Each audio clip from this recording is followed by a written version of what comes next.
So today in this video, we are just going to look at Prim's algorithm, right? So Prim's algorithm follows greedy technique. So greedy technique is also one of the algorithmic styles which is used to solve the problem, right? So how your greedy technique works is that greedy technique solves the particular problem with the help of the local optimal solution. So for example, if I'm just having a smaller sub problem, means what it does is that it just solves the optimal solution for that particular smaller sub problem, likewise combining them to make the optimal solution for the entire list. Okay, so this is how your greedy technique or greedy algorithm works. So Prim's algorithm, what it does, it just follows your greedy technique for solving your problem. So what is the problem statement of Prim's algorithm? So Prim's algorithm, so what is given is that, so for example, here you are given with an graph, which means a weighted graph. So what we are going to do is that we are going to construct a minimal spanning tree out of the given graph. Okay, sorry, so this graph, if we just have a look at it, we'll just get an idea that it is a bi-directional weighted graph. So there is no direction in it, so which means that you could travel from A to F and F to A also.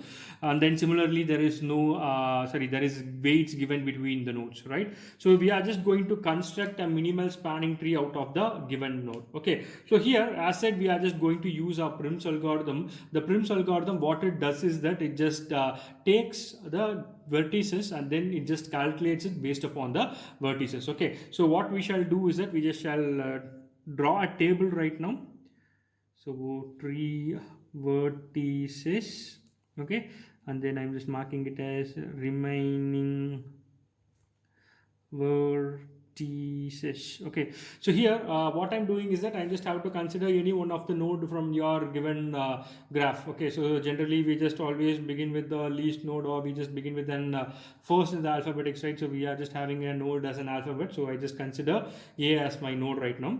So for example, here I'm just marking my A. So I'll be having two values in it. So the first value will be representing so how you have reached your A. Okay, and then second value, it will be denoting the cost in which it is being denoted. Okay, so once after visiting it, so you just have to note down all the remaining vertex which is given inside the graph right now.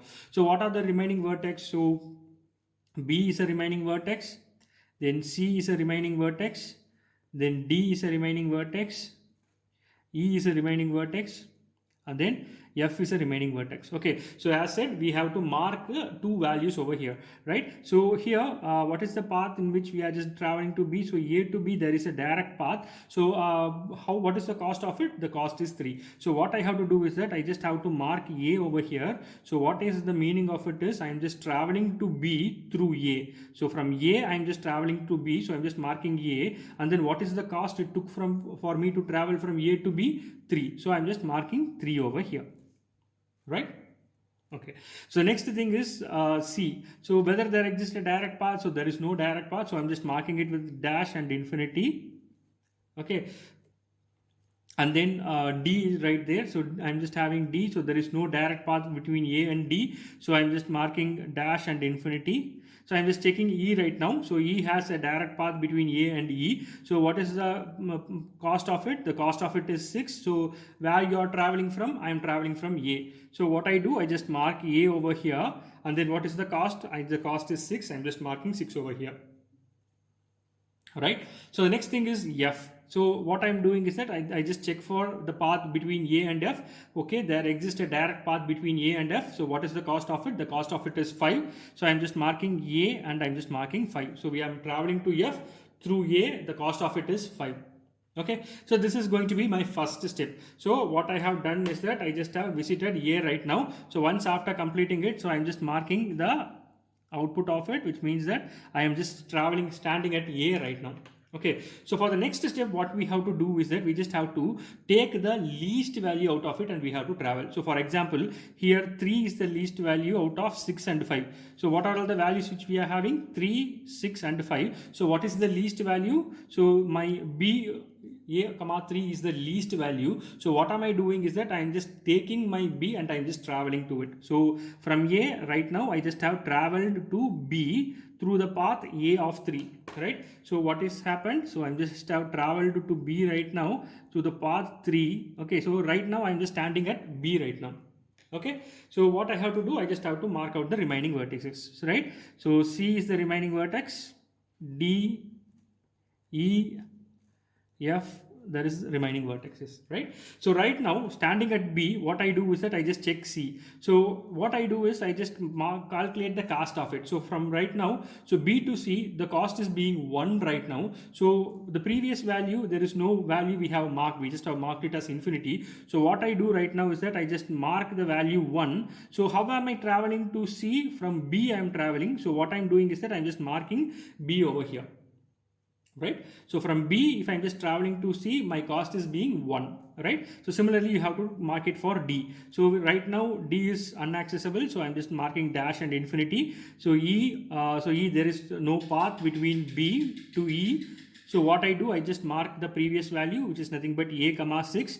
So right now, from B to F, there exists a path. Okay. So what is the cost of it? The cost of it is 4. So what I do, I just compare it with the previous value. So here there is 4 already, sorry, 5 already. So 4 is the least value. So I'm just marking 4 over here, and the already value, which is nothing but A, I'm just replacing it with B. Why? Because traveling to F from B takes only 4. From apart from that, from traveling from A to 5, we just A to F, we cost around 5, but from B to F the cost is 4, so we are just changing the value of it, right? So right now what we have to do, we just have to look at the least value. So what is the least value right now? So B turns out to be the least value, sorry, C turns out to be the least value. So what I'm doing is that I'm just traveling to C right now. So C, I just have traveled C through B right now, so I'm just marking it out, right? So next step, I'm just highlighting C. So how have I traveled? So I just have traveled from B to C and just marking it as 1, right? Okay, so I just have to mark out the remaining terms. So remaining terms D, E and F. So these are the remaining terms. I just have marked it out, right? So again, what I have to do, I just have to check whether the values, whether there is a path between C and D. So C and D already we have marked as infinity. So there is existing a path between C and D. So I'm just marking it as C comma 6, right? So from C there is path to E, I'm just checking. So there is no path from C to E. So what I do is that I just consider the previous value, which is nothing but A to 6, right? And then I'm just checking whether there is a path from C to F. There is a path, so there is 4 right now. So what I do is that I just compare it with the previous value. Okay, so previous value is the already minimal value or nothing but the same value such as the new value. So what we do, we just ignore it. Okay, so we just keep the previous value itself. So B comma 4, we just keep it as such, right? So what am I going to do right now is that I just want to look at the least value out of it. So the least value out of it will be something like 4. So we are traveling from F through B, I'm just getting it as 4. So what I do, I just mark it over here. So B comma 4, right? So what I have done over here, the third step, I just have traveled to F, right? So I just have traveled to F. So in which path I have traveled? I have traveled from B. So what is the cost of it? So the cost of it is 4. So I'm just marking it as 4 right now. Okay, so what are the remaining nodes? E and F are the remaining nodes. I'm just taking E and F right now. Okay, so if I just look at it again from F, I'm just standing at F right now. So whether there is a path from F to E, okay, there is a path. The path cost is 2 right now. So what I do, already there is 6. So I just replace it with a minimal value 2, and then through F, if I'm just traveling, I will be just it will be costing only 2 for me. So I'm just marking it out. Okay, so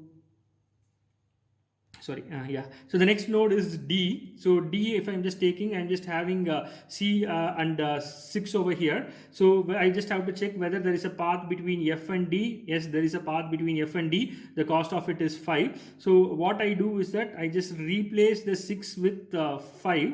Okay, so I just have took it, I just replaced it with 5. Okay, so through F, if I'm just traveling, the cost of traveling to D will be 5, which is minimal than 6 over here. So I just replace the value. So right now what I have to do is that I just have to look at it. So if I just look at it, this is going to be the least value. So what I do, I just take it. So E is equals to F comma 2. I'm just taking it out, right? So E is equals to F comma 2. So what I have to do is that I just have to traverse to E. Okay, so how am I traversing? I'm just traversing through F. So what is the cost? The cost is going to be 2. So I'm just marking it out. right? So what are the remaining nodes? The remaining nodes is nothing but D. Okay, so I am visiting E right now. Whether there is a path from E to D? Yes, there is a path from E to D. The cost is being 8 right now. Okay, so the previous value is 5. So this is the minimal value. So what I do is that I just travel to my D through F, which is nothing but the cost is going to be 5. Okay, so this is how we just construct our minimal spanning tree. So we just call it as graph. So this is going to be my MST, minimal spanning tree, for the given graph. So this is how your Prim's algorithm works.